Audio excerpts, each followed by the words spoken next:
And we're live. Always good to check. Hi, thanks for joining me. Welcome to my daily Facebook Live. This is number 78 in an ongoing series.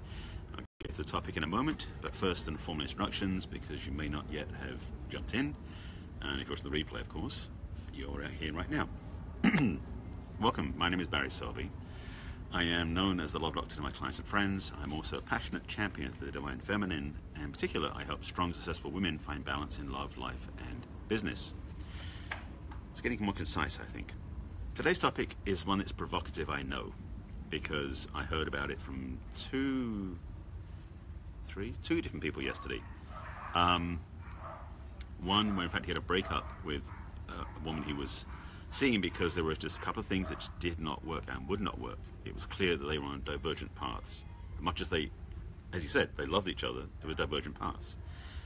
And then talking to another woman later on in the evening, who was meeting up with somebody she hadn't seen since last year, and the same stuff was coming up. So I want to speak to this whole thing about deal breakers, because it's something people tend to sometimes gloss over and sometimes take them too seriously. So that's why I said in the title is, are they real? I also want to talk about the idea of deal breakers being short-term or long-term, because some people out there, maybe not you, but somebody you know, maybe somebody even dated you, has applied their short-term deal breakers to you, whereas the long-term ones wouldn't have applied. So what does that mean? Let me just jump in. And by the way, if you have any deal breakers you're aware of, please put them in below, because I like to dialogue a little bit and perhaps offer you some support in the moment whilst I'm on this broadcast. And if you do this after and watching the replay, I will respond in the comments as well. What I mean by short-term versus long-term deal breakers is there might be something that you, when you first meet somebody, just goes, whoa, no, I don't want that, that doesn't work. But the truth is that that was an initial preference versus it must have to be a certain way. Because deal breakers in the general scope of things. Now I'm speaking about maybe mine and some of my clients, they may not be yours, so you can put fill in your own blanks, as it were. In a way, I talk about this as like deal breakers are red flags, whereas must-haves are green flags. So there's like a yes and a no. The deal breakers that I talk about a lot that come up from my clients can be things as diverse as monogamy versus polyamory, addiction versus being 12-step or having no addictions, dietary requirements, like someone's a vegan, someone's a meat eater. It could be that someone loves to travel and someone hasn't left their home ever. You're getting where I'm going with these. They're extremes that basically their lifestyle preferences, really. And some are behavioral but more lifestyle. So you may have some for you that are very reasonable, in fact. But the question I ask you is, are they really workable for you? Because some deal breakers you have may exclude you from the right person you want to be with, but it's a limited perspective. It's a, what's what I'm looking for? It's a false deal breaker. So the question I'm asking you, and that's why I said at the title, is what are your deal breakers? Are they short-term or long-term? I'm just looking up some in my racking brains for examples. For example, okay, here's one. So my friend yesterday, the woman he has basically chosen or is choosing to split from is because he, like I have been, on a journey of personal growth and in seminars and teachings to educate, evolve, and grow ourselves for a long time. And she hasn't or isn't doing that. Now, if she chose that path, like tomorrow, that might be the only thing in the way for him having the perfect relationship with her. Maybe. Only going from what he's told me. So that's not necessarily a long-term deal breaker, but not a short-term deal breaker, because in the moment, if she hasn't done anything, would she be open to it? For example, if you love traveling and you're going everywhere up and outside the country, and your prospective partner has a passport but hasn't used it in 10 years, but they realize when they see you, it's time I get out of my safety zone and want to go travel. So they inspire you to move into that. So that deal breaker you may have carried, that they must want to travel, was only a short-term issue. It's not a long-term one, because they are willing to adjust and change. So what I'm attempting to educate you on and inspire you to look at is, are your deal breakers fixed and locked and never going to change? Or are there possible educations for your partner to change and become the person you want? Now, there are other ones that will never work. For example, being with somebody who is dealing with addiction. It can be very challenging if you haven't been through it yourself to hold space for them. And maybe it's your calling. Now, some people this works for them, but for most people it doesn't. Where, I mean, let me use my example myself, and I'm not saying this is my way, but I tend to, this is who I am. I don't do drugs. I do like a glass of wine or a glass of beer once in a while. It's not something I do all the time, but once every 3-4 weeks, maybe once a month, especially in the summer when it's hot, I might drink more beer because I go out with friends and hang out. It's a social thing. But there are people I know who cannot drink because it's been an addiction for them. They are, 5, 10 years, 20 years sober. And because of their commitment to that, our social interaction can be challenging because some places I would go, they won't, which can be an issue for dating, for example.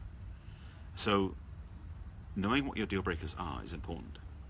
Now, if you've got no deal breakers, maybe you haven't educated yourself about what works for you and what doesn't.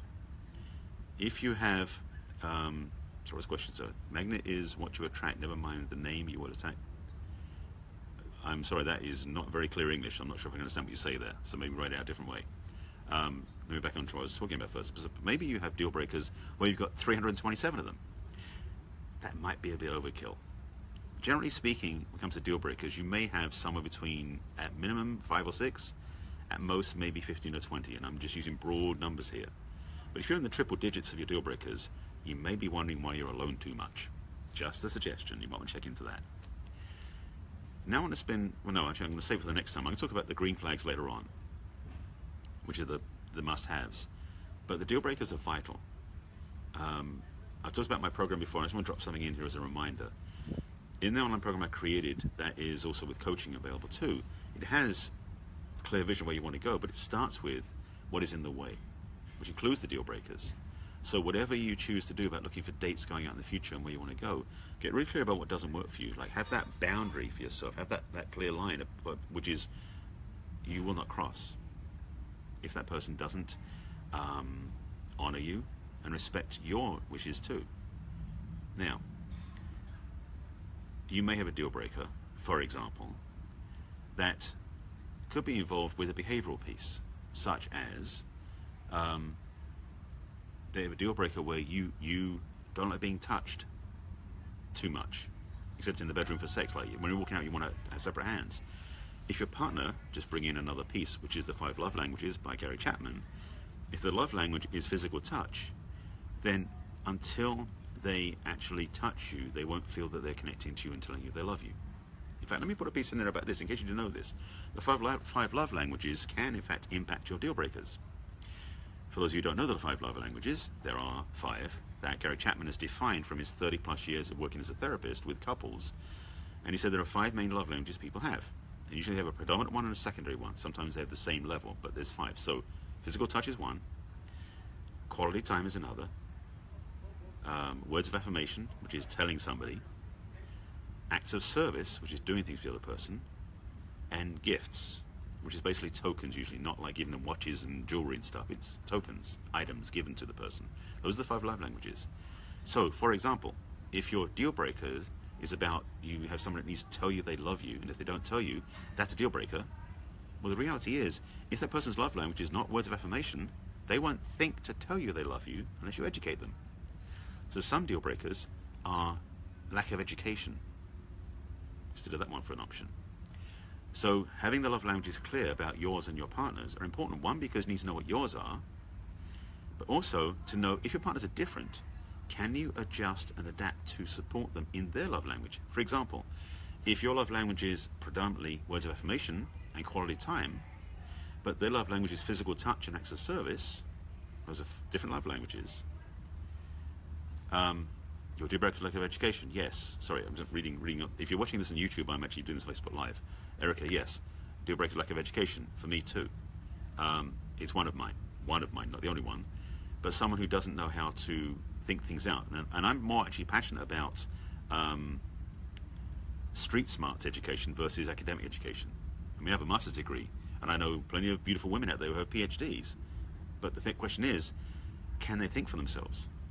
Can they drive a car? Can they handle themselves in the kitchen? Can they think things through, discuss things? beyond what's in the theory of their academic careers. So for me, education is more inclusive of the way the world works, not just an academic requirement. Just for that one. But backing up to 5 love languages for a second. So again, saying that you and your partner have 2 different love languages, let's say 2 each, that yours, that you're clear about, that if a person doesn't want to touch you and tell you they love you, but their love language is quality time, which is spending time together and acts of service where they do things for you, you may never know that they love you. Literally, because they haven't told you and they don't touch you the way that you want. And vice versa, because your love language is being those 2, you don't care about spending quality time with them or doing acts of service for them. So that person, your partner, is also going, they don't love me because they're not doing what I want. They don't show me they love me the way that I expect it. So I would highly recommend, if you're in a relationship with somebody, and even if you're not, go to 5lovelanguages.com, and I don't get any payback for this. It's not an affiliate thing. Go to 5lovelanguages.com and do the test. And if you have the chance, go get the book. I have my own book out, but I recommend this book highly. With your partner, especially if you're in a relationship, find out what your love languages are so you know each other's, because it will raise the possibility of more love for each other, if you want to do that, which I highly recommend. So that's another part about deal breakers. Some deal breakers that people have are because you don't know enough about your partner. So that's why it talks about deal breakers being short-term or long-term. Sometimes your short-term deal breakers really aren't that real if you do some digging, if you do some investigation. So I'm inviting you to take a deeper look, to really get clear about what is yours. And if your deal breakers are real, do not give them up for anybody, because it's your own self-value, self-confidence, and self-support that those deal breakers are based upon. So like Erica said about deal breaker being life education, if you know that's true for you, and you meet some hot guy who is drop dead gorgeous and touches you in ways that just thrill you, but he can't put two sentences together that make sense, can you deal with that? Maybe you can for the short term, but not for the long term. Maybe it's great for a couple of months in bed, but when it comes to 5 years down the road, do you really want to be with that person? This is what both genders, by the way. I'm just giving you an example. So it's important for you to know what really are your long-term deal breakers, because again, short-term or long-term is important. If you're only looking to date someone for a week or a month or a couple of months, you don't care about long-term deal breakers. You can work through some of them to last 2 or 3 months. But if you're looking for a long-term relationship, for marriage, for true commitment, the short-term ones may be flexible because the long-term ones are what's important. So get to know what they are. I think you got my point. This is basically a brief one. I do these broadcasts, and this is basically a 10-15 minute talk. My broadcasts generally go that long before I sort of run out of spiritual steam in terms of the message sort of curtails itself. So I'm just doing a quick one tonight. It's Friday night. I'm going to do a quick broadcast about deal breakers. I might do one. I'm going to do one tomorrow. I'm not sure if I'll do one about the green flags. We'll see, because each one usually is based upon what happens that day. But this one came out because of 2 conversations last night that really sparked this idea in me, so I wanted to share it. So that's it. Deal breakers are important. It's important for you to know what those are for you, to really get clear about what your real deal breakers are, because if you don't honor them, you're not honoring yourself. And if you're going to be in a relationship with somebody, number 1 priority is, when you're in a relationship with somebody else, you honor yourself first. If you're in a relationship where you're giving, and this is a little sidetrack, but it's part of what it's about a codependent model, is if you're always in the relationship for the other person and you don't honor your requirements, your needs, your self-support, your deal breakers, then you're basically selling yourself out and you're going to be used up. Now, some of my clients, some of my friends have been in a relationship with narcissists. Yes, I'm going to go that extreme on this one, where that person who is a narcissist, and also the sociopath is another one, who basically leverages their partner to provide for them what they need and pretend to give them what they want. It's a messed up thing. I'm not going into detail here. I've talked about these before a few months back. I might do them again because they're relevant now, especially, it seems. But I want to make sure these are things you think about before you go on that date tonight. Yes, welcome to Friday night dates and weekend dates. Be aware of your choices and own your clarity and your intention about what you want and what you will not say yes to. Get clear about yeses and nos, deal breakers and red and green flags. All right, I'm circling the end of this, so I'll make sure I got this message out. Thanks for sharing this out for those of you who did. If you do feel somebody else could watch this who needs this information, please share it with them. Also, If you find value in this, watch my previous ones. I do have them archived on my website. There's also on my business page. So if you go to my website, which is barryselby.com, go to the video blog. They're all on there as YouTube embedded. You can also go to my business page, which is barryselby.com. Sorry, which is Facebook Live. Facebook.com. Let me try that one again. Facebook.com/barryselby.author is my business page. It's the one with the blue shirt. And you watch them all there. They're all collected more easily there than they're on my personal page. And if you're on YouTube, you're obviously watching it there. If you need help, thank you. I'm glad you got value from this. If you need help in this area, please message me, reach out to me, get support. This is my mission, this is my work, it's my service, particularly to the ladies. But if men want this help too, I'll give them to you as well. Bottom line is this: take care of yourself, because basically nobody else will take care of you better than you take care of yourself. All right, that's it. Signing off. I'll see you again tomorrow. Take care. Bye.